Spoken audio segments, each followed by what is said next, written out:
અરવલ્લી જિલ્લામાં વ્યાજખોરોના કારણે ગરીબ અને જરૂરિયાતમંદ લોકોને પડતી મુશ્કેલી મામલે મોડાસા શહેરના અરજદારો માટે લોક દરબાર યોજાયો હતો, જેમાં મોડાસા ટાઉન પોલીસ સ્ટેશન ખાતે ઊંચા દરે વ્યાજ ચૂકવાતા અને વ્યાજખોરીના ચક્રમાં ફસાયેલા અરજદારોને પોલીસ અધિકારીઓએ સાંભળ્યા હતા. તો 10 થી લઈ 15% સુધી વ્યાજ ખંખેરતા શખ્સો વગર લાયસન્સે ગેરકાયદેસર ધંધો કરતા હોય છે તેવા ઇસમો સામે કાર્યવાહી કરવાનો પણ નિર્ણય કરાયો હતો. આર્થિક સંકળામણમાં ફસાયેલ ગરીબ પરિવારોની મજબૂરીનો લાભ લઈ ઊંચા વ્યાજ મેળવી અનેક પરિવારો આપઘાત સુધી પગલાં ભરતા હોય છે, ત્યારે પોલીસ વિભાગના આ કદમથી પરિવારોને બચાવવાની કોશિશ કરવામાં આવી રહી છે. ગુજરાત રાજ્ય સરકાર દ્વારા વ્યાજખોરો વિરુદ્ધ કાર્યવાહી કરવા સૂચના આપેલ હતી, જે અનુસંધાને ડીજીપી સાહેબશ્રી દ્વારા તમામ જિલ્લાઓમાં અને તમામ પોલીસ સ્ટેશન ખાતે લોક દરબારનું આયોજન કરવા જણાવેલ હોય, જે અનુસંધાને માન્ય ડીઆઈજી સાહેબ શ્રી વિરેન્દ્રસિંહ યાદવ સાહેબ દ્વારા અરવલ્લી જિલ્લામાં લોક દરબારનું આયોજન કરવાનું હોય, જેથી શેખ અલી બારવાલ સાહેબ એસપી સાહેબના સૂચના મુજબ અને મદદનીશ પોલીસ અધિક્ષક શ્રી સંજય કેસવાલાની સૂચના મુજબ આજરોજ મોડાસા ટાઉન ખાતે વ્યાજખોરો અને વ્યાજ પીડિતોનું એક લોક દરબારનું કાર્યક્રમનું આયોજન કરવામાં આવેલું છે, અને જે અનુસંધાને તમામ ભેગા થયા છે, જેથી અત્યારે જે અરજદારો આવ્યા છે એમના પુરાવા ધ્યાને લેવામાં આવશે, એમની રજૂઆત ધ્યાને લેવામાં આવશે અને સામાવાળાને પણ બોલાવી લેવામાં આવશે.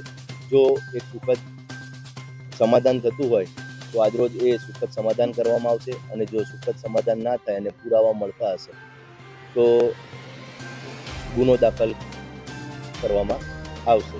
બીજું, જે વ્યાજનો ધંધો કરે છે એ લોકોને પણ એક નમ્ર વિનંતી કે જે સરકારને ધારાધોરણ જે હોય એ મુજબ જ વ્યાજનું લઈને કામ કરવું, અને વ્યાજનું ધારાધીરતાનું લાયસન્સ ના હોય તો પણ કોઈ પણ વ્યક્તિ ભલે મિત્રતામાં આપ્યા હોય પછી 1% કે અડધો ટકો પણ લીધો હોય તો પણ એ વેલિડ નથી.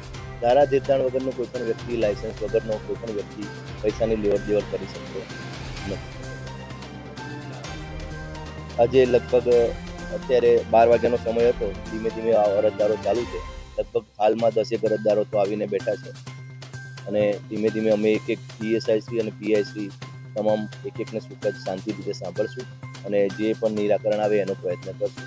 અને એ જ લોકો સમાધાન થઈ જાય અને પછી નવું પોતાનું બિઝનેસ સ્ટાર્ટ કરવા માગતા હોય તો તે અનુસંધાને જિલ્લા પોલીસ વડા દ્વારા તારીખ 1 તારીખના રોજ ટાઉન હોલ ખાતે એક સુખદ લોન મેળાનું આયોજન કરવામાં આવેલું છે, તો જેથી કરીને એ લોન લેવા પણ પુરાના આધાર પુરાવા સાથે હાજર રહી શકે છે, જેથી બેન્કો સાથે ટાઈપ કરીને લોન પણ એમને મળી શકે અને વ્યાજમાંથી એક છૂટી અને પોતાનો નવો સ્ટાર્ટઅપ સરકારી રીતે કરી શકે. તે અનુસંધાને 1 તારીખે લોન મેળાનું આયોજન કરવાનું આવેલું છે.